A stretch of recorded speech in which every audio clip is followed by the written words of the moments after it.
Hey, how's it going today? I'm just doing something quick and fun.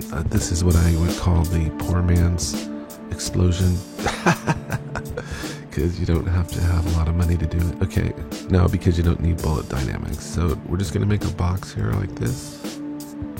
Just hit enter and then F3 it. So if you come in here to multiply, you got fracture down here. You know, I'm not always happy with the way this one looks, so I'm gonna just do something different. I think it's fun to play around with these different settings just to see what you can get. Maybe you can get something that looks better than the kind of way it fractures it. To me, it looks kind of the same. It doesn't seem to have that much variety, and I have a hard time getting smaller pieces, so it's just something you really have to play around with. Here, what's interesting about this, you can click on Preserve Original, but then if you come here, you click Explode Parts, and then this will allow you to use the Morph Mixer to manually create the explosion, which I think is pretty great. So 1 meter is not very far, so you want it to probably blow off the screen, so I'm guessing that might be 200 meters.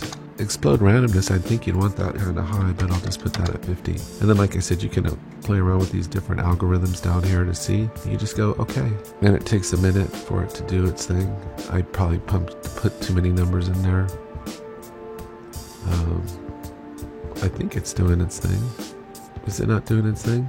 Well, I must have really sent it for a loop because it took about 5 minutes to do all that. I'm curious what this looks like. So once it does that its thing, you can just come into M down here and you go exploded, and then it's you got a morph map for it. I'm curious to see what this looks like now. We'll go ahead and save it. Save object as box 2. And let's just see what we have here. I'm as curious as anybody.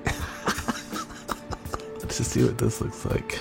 Okay, drum roll. Oh, there it is. Okay, all we got to do is come on to properties, add modifier, morph mixer, double click there, and then you can see, look, if you drag this, boom. But you see what I mean about the variety of parts? Oh, how do I get this back to normal here? 0. Let me just drag it. Let me just make it 1%. Look at that. I really shattered that thing. So I don't know, it's one of those things I guess you have to play around with on the settings to get where you... But it's going to happen so fast, nobody's going to be like, hey, that looks a little... But I like these pieces. Look at that. I really got some nice little pieces in there. Here on the graph editor. Let's see, we're starting out. Click here to make a keyframe. And we'll set it to 100%, right? Ease that out a little bit.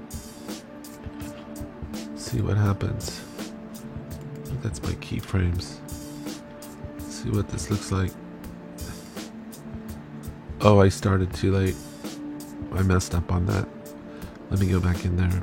Properties. Morph Mixer. Must have got confused when I was doing here. So let me take a closer look here. Looks like we started at 10% here. So I'll click here.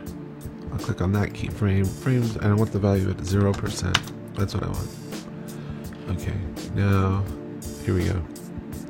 If I hit play, kaboom. That's cool. So it looks like the farther out you make this, I mean, if you're just having something explode and it kind of, maybe it's a cartoony kind of effect, but that could be cool, you know, just like, I said, shut up! And then it just goes bam, you know, in a million pieces. And I'm sure if you back up here, back away from it, back away, boom, a million pieces.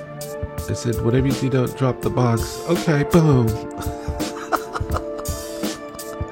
But that's without, this is without bullet dynamics. So anyway, I just thought this would be fun to play around with. I think it's kind of cool because it doesn't seem to tax your system like bullet dynamics has, except for the initial fractalization or fracturization of it. So anyway, this is quick and dirty, something fun. I hope you enjoyed this. Take care, and I'll talk to you next time.